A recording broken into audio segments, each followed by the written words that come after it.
So there we go. That's the simple mandolin arrangement.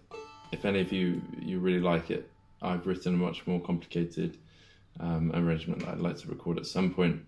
I just thought I'd go through a few parts of the piece which I think are quite interesting. So the first one is the scale that is used in it. So it's quite like a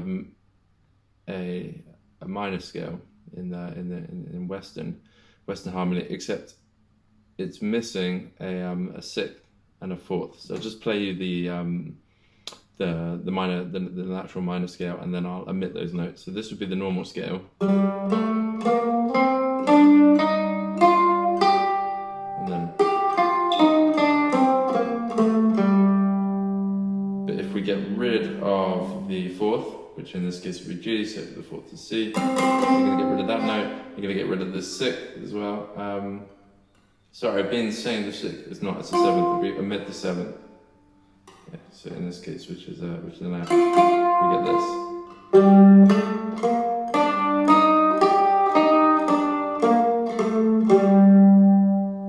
Okay, which is quite interesting because you get this big jump between the third and the fifth, and then we also have this big jump between the sixth and the octave. So there's a lot of space, and the melody seems to make these quite big jumps, especially in the phrase.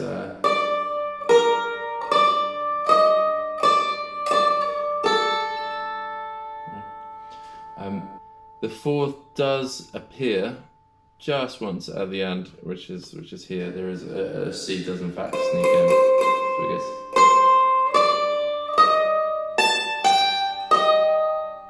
So at the start, yeah.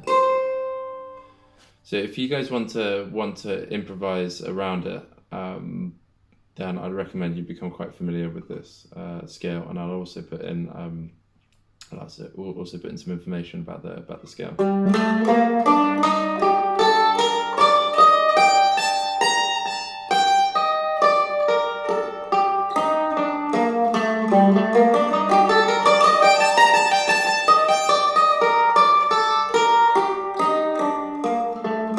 You see, just running up and down it can be really quite pleasant.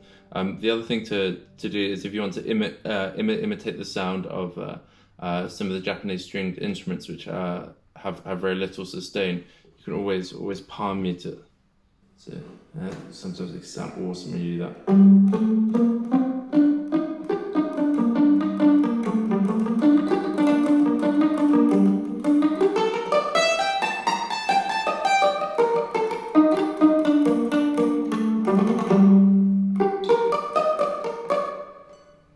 That's one thing. So I think a nice way to spice up this arrangement, and I didn't do this at the start just because it saves time and it can be quite distracting, but it's actually between every time which you actually play the theme,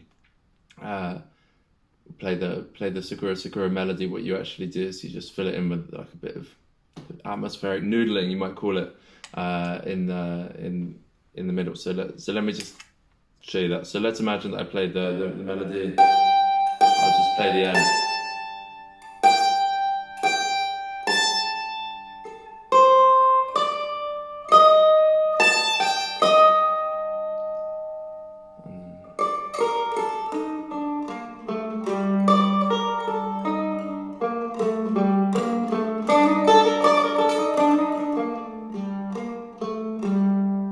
And then back in.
favourite little lick that you can do with this scale. I was doing.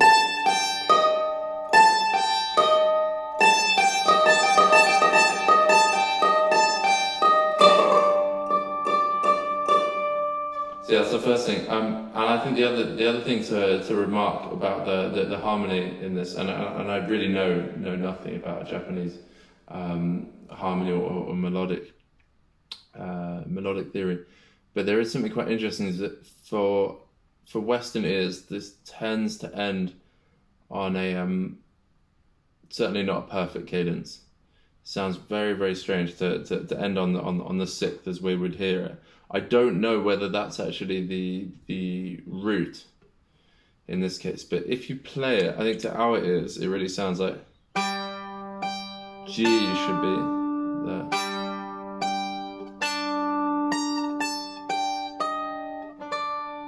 It really doesn't sound like it's finished there or there. But then finally when we go back to, yeah, then it does sound like it's finished. Really, really sounds like, you know, if it finished there, it would sound perfect. But it doesn't. It ends to our ear, which is a bit of a curiosity on this, on that E flat. I say just rock it, you know. Like, really enjoy the unfinished feeling that this gives, because then it's just so nice to keep coming back and developing it more, because it doesn't, to my ear, it sounds like it's never quite finished. Like the melody just comes back round and it just pulls you again in again and again and again. You just want to hear it go round again. Will it ever resolve? Well, no, it doesn't. That's just my personal take. Anyway, I hope you find the tab and the sheet music useful, as well as I'll put the scale up. And yeah, please leave any comments or questions below. And if you're really interested in this piece, then I have written, but I will put up and I will perform the slightly more advanced harmony that involves quite a few more techniques and certainly a lot more plectrum stuff. So yeah, thank you very much.